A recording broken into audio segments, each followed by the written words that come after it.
In this lesson, we're going to look at the very, very important concept of torque. So, Archimedes, a long time ago, recognized that you could use a stick, a pole, to give you leverage to move a big, heavy object. So, how does this leverage thing work? Well, the leverage thing works by taking a big, long plank, right? So we have a big, long plank right here, from here to where the boulder is. And what we're going to do is put a wedge that we are going to say is going to be our pivot point, because we're going to be thinking of this leverage and using the plank to move the boulder as a rotational motion problem. So please, again, I have it kind of like popping out here, start here. We start every torque problem, every one of these rotational problems, by identifying the pivot point. We need to know the pivot point. So let's say we have this big boulder that we want to move, so we kind of wedge a plank underneath of it, we wedge our pivot in here, and we begin to push. Well, let's say that we're going to push just kind of down, because based on how tall we are and how we can angle our foot, we're just pushing along this force push line. And the force push line has a technical physics term to it. The force line is actually called the line of action of a force. And the line of action of a force is nothing more than taking your ruler and extending the force in both directions. So that gives me the line of action of the force. Now, it turns out that the amount of oomph, and that's how we're going to think of torque right now. I know it's not very technical, and I don't write it into the notes, but torque is that oomph that causes rotation. So the more oomph you have, the more rotation you have, the more torque you have.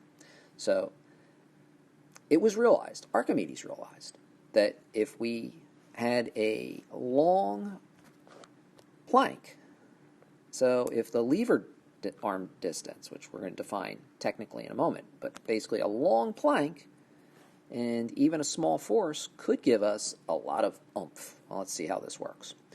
Well, the force push that we have identified, so you're just pushing at this force push random angle, will always have two components. So we can see that when the plank begins to move, it will sweep out the arc of a circle, right, about that pivot point. So there's our circular motion aspect of our analysis. Now, the force push will always have two components. It'll have a component that will be pushing radially inward to the center of our circle, which is our pivot point, and it can be broken into a tangential component, which will be tangential to the circle. Now, I hope you can see that the radial force, right, will never cause rotation. So this one here is wasted. Any component of the force push that is radially inward will generate no torque, no oomph, right, no rotation. So the best you can do is to change the direction you're pushing to this direction, and now get the maximum oomph, the maximum rotation, the maximum torque. Well, we have some technical terms here to deal with, because the lever arm distance has a mathematical definition to it. The lever arm distance, technically, is going to be the perpendicular distance between the pivot point and the line of action of the force. Okay, let's see how that works. Well, what if we took our force push and we pushed more radially inward? So let me take a pink force here. Actually, let me do a red one. I'll do red. So let's say we took our force push and we pushed more radially inward. Now, that's not good. That's not going to help us to cause rotation, but let's extend the line of action of that one. All right? When we extend the line of action of that one, and we put in our perpendicular distance, that's our new lever arm distance. Notice that's much smaller than the blue one that I have in here.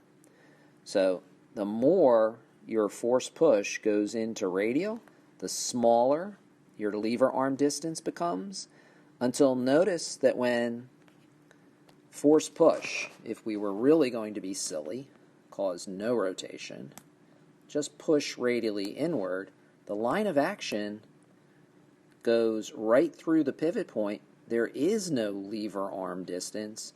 You have no leverage, so there can be no oomph. So please get some of this down into your notes. Do the best you can with keeping, your notes. Hopefully your pens are a little neater than the pen I have on this pad to write on, to show that the line of action of the force going more radially inward reduces the mathematical lever arm distance down to 0 when the force push goes through the pivot point, and the maximum lever arm distance we can get is when our force push is perfect, tangent, right? So when we're tangent, the maximum lever arm distance we're going to get is from the pivot point to where we're pushing, and that would be the length of the pole to the pivot point. So this is the maximum lever arm distance that we can have. Notice, if we did push outward a little bit, now we have a radial force radially out and a force tangent, and now my line of action is up here. I know the notes are getting messy, but my new lever arm distance mathematically would be here. That's my perpendicular distance. It again would be shorter than the maximum that I have shown. So make sure you get down what is here. Hopefully the discussion makes sense relative to pushing radially, pushing tangent, and pushing in between, and how that lever arm distance becomes smaller. We certainly will be talking more about this in class as a concept, and we have equations that will absolutely help you problem solve, so you don't have to worry about, oh my goodness, how am I going to keep all of this sorted out when I go to problem solve. We have equations, we have a procedure and a technique to problem solve with. But important discussion on torque, lever arm. Torque is a product quantity of that lever arm distance and force, and what causes a lot of torque, a lot of oomph for rotation, and what causes no torque, no oomph for rotation, and that's our radial forces. So we'll discuss this more in class, and again, we'll have a mathematical structure to problem solve from as well.